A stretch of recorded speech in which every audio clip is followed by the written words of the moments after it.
Hello guys, in this tutorial you will learn how you can share your presentation, for example with co-editors or your friends and contacts on Gamma AI. So let us guide you through it. Navigate to Gamma AI and log into your account. After that, navigate to Gamma's here to the left to get an overview or better overview of all of your created presentations, be it yourself or by using the AI presentation builder. Now, next what you want to do guys is click into the given presentation you would like to share. Let me go with this one here about Maine Coon cats. And here in the top right or at the top you will see that share button. So click into it. All presentations you create will be set to private on default, but you can share these, for example. You can publish it to a site, or by clicking into collaborate here, you may invite a co-editor by entering the email address here and invite the given user to a workspace to work with the given user on the given presentation.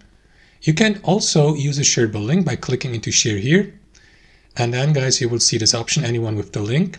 Click into the drop-down menu and select the permission like edit, comment, view, or no access at all. So if you'd like to invite someone or share the presentation with someone to keep editing or working on the given project with that person, select edit here. And after that, click into copy link here to copy that link to your clipboard. And now you can invite the given user to as a co-editor, for example, to that presentation, guys. And that's how it works. Thanks for watching, and I'll see you next time.